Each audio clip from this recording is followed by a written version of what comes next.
Welcome back to the GioMoShow, 88.3 FM, WXOU. The doctor is here. Dr. GioMo is here to give you your football therapy for the week. Week 1 of the NFL has wrapped up, and I'm so glad football's back, man. I needed this. Something has got to accompany a bit of the chilling weather, the hoodie weather that has now come across campus in southeastern Michigan here. I need that football to go along with it, or it just doesn't feel right. But now that it's here, it feels right. So, we're going to do it this way. I'm going to give my spiel. I'm going to give my piece. I'm going to say my piece on the Detroit Lions beating the Kansas City Chiefs. Then we're going to go over some of the surprises from week 1.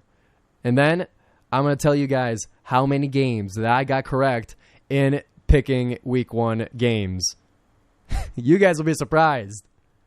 I sure was surprised, but not really. So we'll get into that in a little bit. So, your Detroit Lions, as well as my Detroit Lions, went into Arrowhead, as I'm sure you've been hearing all week long. It has been literally 7 days since the game.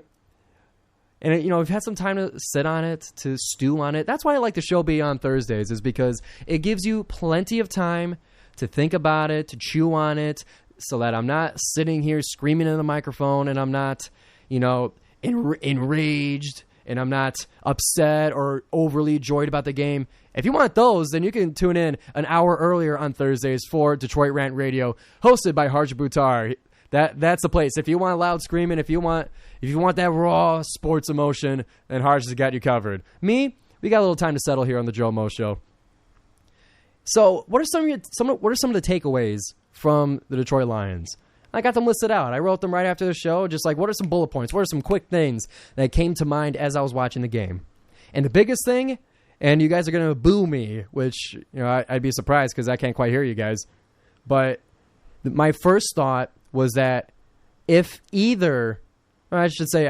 both Chris Jones and Travis Kelce were playing for the Chiefs, we would have got smoked. We would have. I think that there was enough situations, more so in Kelce's case, there was enough cases and enough plays and enough mistakes by the Chiefs that you can definitely notice the absence of Travis Kelce. A lot of drops. Kelce doesn't really drop. A lot of scrambling plays, and Mahomes was trying to throw it to somebody who didn't catch it. Kelce would have caught it. A lot of things like that. So I really noticed that in the game. Now, does it put an asterisk on it? We'll talk about that a little bit later. But I just think we would have gotten smoked. But we didn't, because they didn't play, and we played who was in front of us. That's what's important. Someone else I saw, David Montgomery is the real deal. David Montgomery was worth every penny, and I would say is a remarkable upgrade from Jamal Williams. We love Swag Daddy here. There's no bad blood. He did what he wanted to do. He's still being himself down there in New Orleans. But, man, Montgomery can do some things, especially in between the tackles, especially, for some extra yardage behind that offensive line. David Montgomery is the real deal. I also noticed that Marvin Jones Jr., the former Lion, part-time Jaguar, now Lion again, he had a really bad game. That was rough. He had, I believe, 3 or 4 drops. He had a fumble in the red zone. And while he did contribute in some of the blocking schemes, and he did contribute to the Amon-Ra St. Brown touchdown pass in the first quarter or in the first half. If you notice that they were lined up both on the left side, Marvin Jones was able to get a chip on the defensive back that allowed St. Brown to come across the middle with a little bit of space. If you look at the replay, that was Marvin Jones Jr. Unless it wasn't, and I'm wrong, but I think that's what I saw. Otherwise, Jones had a bad game, and that was tough to see. And it kind of showed a little bit. It wasn't a crisis, but kind of showed that we're missing Jameson Williams. We would like him back, or at least, there's a little bit of a depth thing going on with the Lions wide receivers. It was apparent in that game. What was also apparent is that Josh Reynolds, Khalif Raymond, Amon-Ra St. Brown, those guys are the Detroit trio of wide receivers. Because they've been together for this is now the third year, so you could tell that Goff and everybody, the whole team is comfortable with each other, and they had some great production in the game. Short passes, nothing too crazy, nothing too otherworldly. It's not like we had Tyreek Hill or Justin Jefferson, but you could tell that those were the go-to guys. And as the game went on, they got a lot more focus in the offense.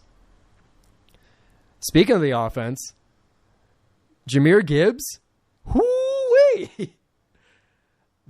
That's going to be nice. That's a nice weapon. That is an insane offensive weapon, tool, piece, whatever noun that you want to describe him as.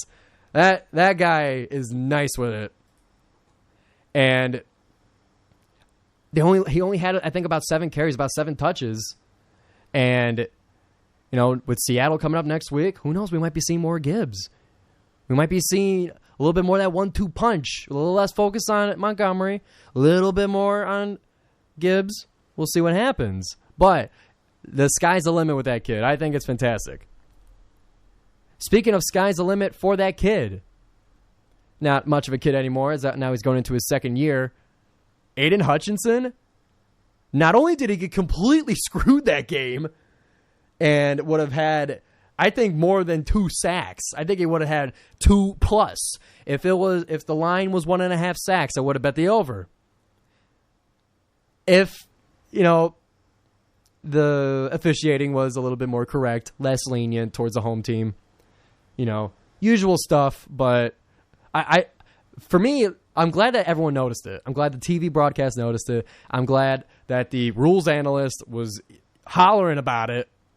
I'm glad it's not just us thinking we're screwed and like, oh, they always do this to us. Like, everybody noticed it. Everyone knows that the dude is shaking his leg. The dude is lined up like 1.5 yards behind the line, back from the line of scrimmage, and Hutchinson was getting held like crazy. But I believe I saw this. I can't remember where I saw it or if it's true, but I think it still rings true. The Lions pass rush, and I say this, and a big part of this is Aiden Hutchinson, pressured Mahomes on 40+% of his dropbacks. So 40% of the time Mahomes was getting disturbed. He was getting harassed. He was getting rushed into making a decision, throwing some a little bit more inaccurate balls to receivers that couldn't really catch, that day at least. So Hutchinson in the pass rush, Josh Pascal as well, they were putting into the business. John Kaminsky was there too. God, I love Kaminsky. He is my guy. He played with the club all last year because he broke his thumb, and even after he broke his thumb, he still wore it. He doesn't have it now. But Kaminsky, he had a great play chasing out Mahomes at the line of scrimmage. So the Lions pass rush was for real. What else did I notice? Sam Laporta did a pretty good job for a rookie tight end. He had some involvement in the offense. It got kind of weird because he was being thrown to on like short crossing routes with the clock winding down. Wasn't able to get out of bounds. Not enough for a first down. So it wasn't Goff's first option to throw it to him, and he was getting rushed into throwing it to him sometimes. But Laporta did a pretty decent job for his debut. And as far as the rest of the Lions defense, you can see the improvements there. I can see the improvements, including addition of rookie Brian Branch off of the brick hands of Kadarius Toney. Branch brought it back all the way 50 yards, and he was, I believe, it was some like stat where he was the fastest recorded player in the game. Him running to the end zone, he clocked in at the fastest time. It was like 20 plus miles an hour. Like, it was awesome. Tied the game coming out of halftime. Gets a pick six to tie the game in a game that seemed like it was out of our hands. It was out of our control. It was starting to spiral. It looked familiar, if you know what I mean by that. Brian Branch brought it back. Thank you, Kadarius Toney. And the rest of the defense, man, those are some improvements too. Garner Johnson, not so much as Sutton, but still absolutely noticeable that the Lions defense, they could get stops. They can, reduce the amount of points that the other offense can score. They can make them punt. And at the end of the day, that's all you can ask for. Some stats from there. In the second half, the Chiefs only had 2 catches from wide receivers in the entire second half. And the Chiefs throw the ball a lot. Even in a half of a game, they're going to throw the ball. Wide receivers caught 2 of them the whole half. And also, in the second half, Chiefs were 0-7 on third down conversions. Lions stopped them every time in the second half. I'm not used to that. That's weird. That's strange looking. But I'm very happy about it. That it was just a great game. And my final piece on it, you guys heard me talking about it last week, the Social at the Circle event that we had near Hamlin Circle on Oakland's campus. We had a watch party. You know, for those watching on YouTube, you can kind of get a picture painted here, but we had a projector going, playing the game. Someone was kind enough to stream it for us. On a projector, like a stand-up projector that was outside and it was windy and it fell on me 3 times. I was there with a microphone. I was there with the speakers. I had the rosters up, but I couldn't really read them because it got dark really fast. And I was calling the game live, a little more casually, you know, with the crowd, talking a little Lions trash, but that was so much fun. And thank you to everybody who came to Social at the Circle. Thank you to everybody who showed interest in joining WXOU Sports. We got a couple people that were interested in doing what I was demonstrating. But, you know, not so much for football, but for other sports. But, you know, shout out to everybody who came and watched. We had a Packers fan that was there and, you know, was reasonably nervous about Jordan Love, but we'll get into how he did in a little bit. But Social at the Circle was a great time. And finally, Mike Tirico. I probably said finally like 3 times for the Lions, but let's talk about the Mike Tirico comment at the end of the game. I remember being like, you know, watching it live. We were closing up the Social at the Circle. I still had the laptop on it. I just couldn't close it. I had to watch the rest of it. And I heard Tirico said, "This has an asterisk to it." That's not something you usually hear from a commentator after a big win, you know, especially when it's the Lions and especially when it's ring night against the Super Bowl champion, yada, yada, yada. It's not something you usually say. But Tirico, you know, he responded to it. He said that, you know, if you take that little snippet, of course it's going to sound bad. Him as a broadcaster, I have great respect for. He's one of the dudes. He is, when you hear that Mike Tirico's calling the game, that's a good thing. You're happy about that. He's a real professional. And I'm pretty sure he grew up in Michigan or something. I remember hearing that. So I got nothing but respect for Mike Tirico. It was a bad thing to say. He defended himself. He said it was out of context. You got to understand that the context of the game kind of warranted a comment like that. I disagree. I thought it was a little disrespectful, but he's a broadcaster. I know what it's like now. I've done it a few times. Sometimes you say stuff. Sometimes it doesn't come out as pretty. Sometimes you could be right, but it comes off a little, you know, a little bit of an edge. But I don't think Tirico hates us. I don't think it was scripted. I don't think they told them to say because the Chiefs lost that it doesn't count. I mean, we all kind of knew that. I mentioned that, you know, not to put an asterisk on the win, but you know, it was a factor. So yeah, what he said was kind of mean, but I respect him as a broadcaster. I'm not going to kill him over it, and we'll move on. He'll call the games. So I'm not taking this so personally. It's broadcasting. He talked for like 5 hours, probably 6 including pre and post game. He's gonna say something like that, right? But the thing is with broadcasters, and something that we got to be careful of, that one little bit could mean everything. So kind of a mixed bag. Watch what you say, but you know, don't fold immediately. He knows what he's doing. Anyway, that's kind of me going round and round about the Tirico comments. And finally wraps up the Detroit Lions segment of Football Therapy. And now, for some of my patients that require a taste of National Week 1, other teams as well, let me give you some of the highlights, some of the things that I noticed. So, the 49ers took a dump on the Steelers. 30-7, I think was the final score. I had a feeling, and I knew that the Steelers, they were getting some hype on offense. Kenny Pickett, ooh, he's looking good. Kenny Pickett, ooh wee. Najee Harris, George Pickens, Deontay Johnson, ooh wee. scored 7 points. And Kenny Pickett did not look ready for, let's be respectful here, for the best defense in the league. Yeah, second year, you're going up against the most loaded roster in the NFL.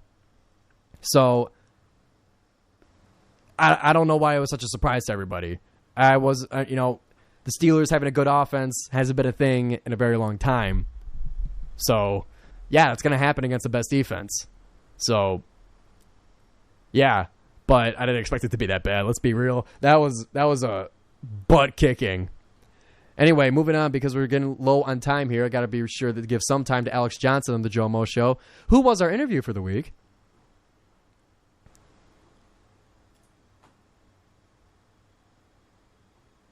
And pardon me for the pause there. So another game that was happening was the Packers at the Bears. That was a division game. That was one that I was going to be watching closely.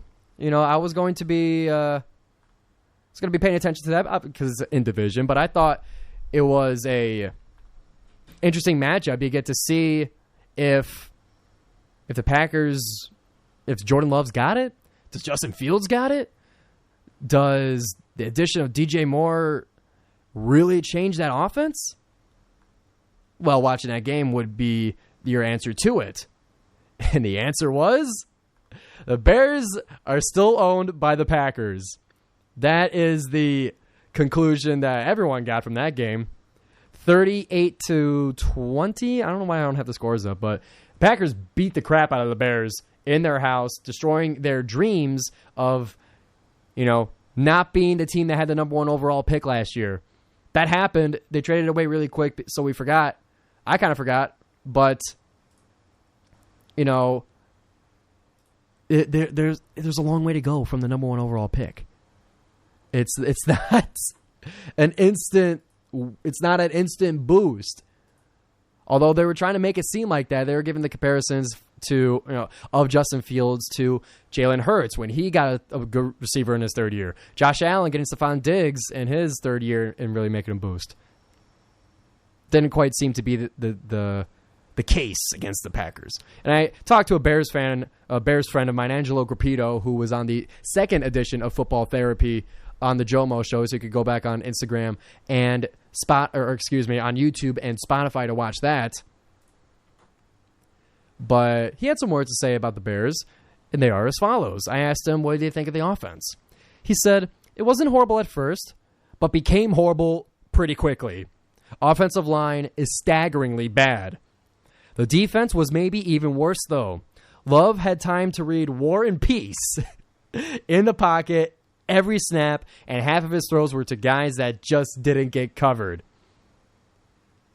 Now, he said about Jordan Love, I didn't think he looked impressive, but the Bears straight up fielded a high school defense. Those are the words of Angelo Grappito, Chicago Bears fan. That's what it looked like to me, and I'll leave it at that.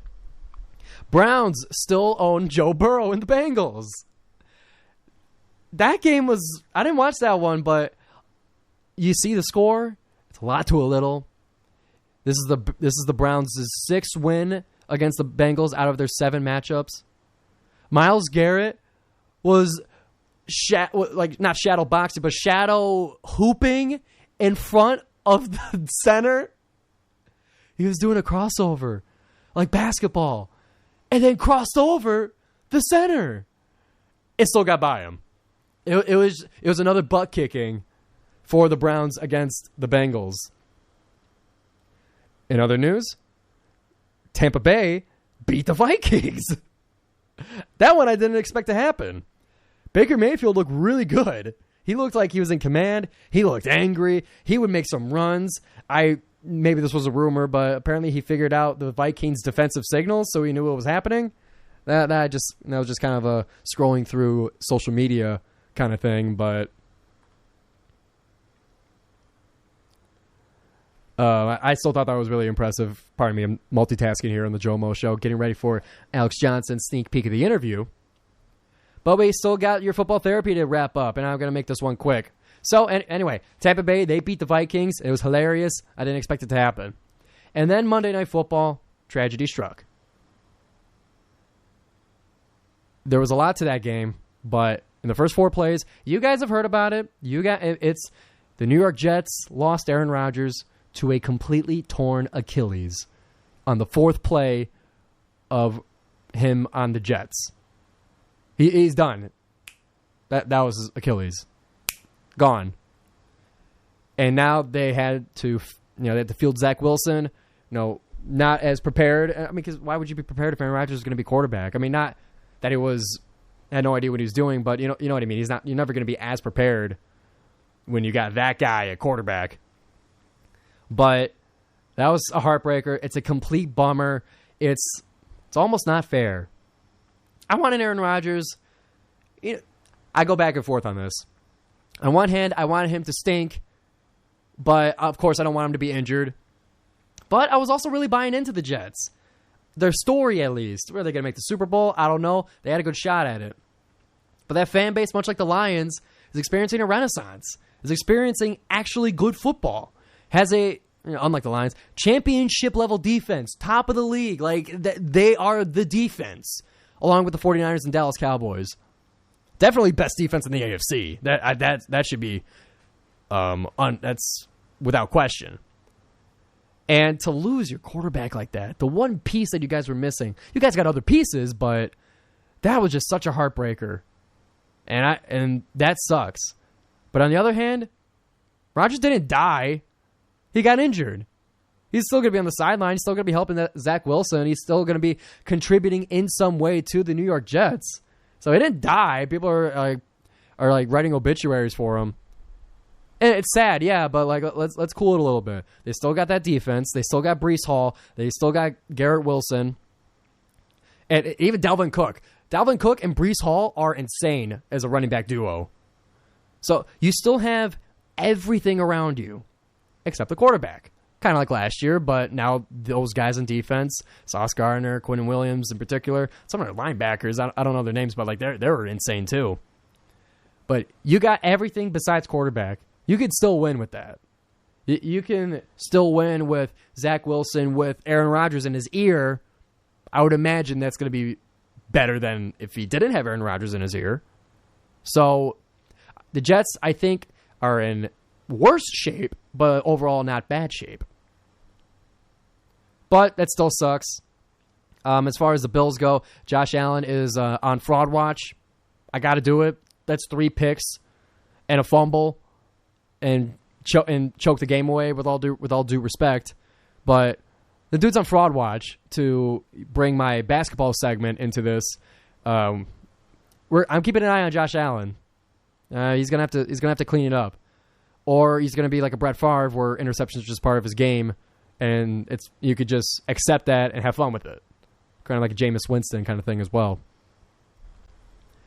So I'm gonna give a few minutes here to a preview of Week 2. Seahawks and Lions at home. Blue ski masks are up. The ski mask thing, I go back and forth on it. It's awesome to have everyone with the same thing, but a ski mask? Like I don't know. It's cool. It's going to grow on me. I'm probably gonna get one if they restock them, but it just looks kind of silly, I think. But I love the spirit of it. That's all that counts. So they're playing the Seahawks at home, who have kicked their butts plenty of times before in previous meetings, I should say. But I think this one's tough. I think I had my season predictions, back in the summer in May, I had my predictions. I had them beating the Chiefs, but I had them losing to the Seahawks because it's almost too perfect to go 2-0 and then play the Packers, or play the Falcons, I should say, and then play the Packers. It's iffy. There's got to be a loss in there somewhere. I would hate for it to be against the Packers, but I'm split between this one. And I made my pick. I'm putting my wallet on one side. I'm putting my heart on the other side. I'm probably going to say Seahawks as a betting man, as a person who was playing pick'em. I'm picking the Seahawks. But am I going to be mad when the Lions beat them and I'm wrong? I ain't going to be mad. That's the beauty of the head heart bet, I think it's called. But we'll see what happens on Sunday.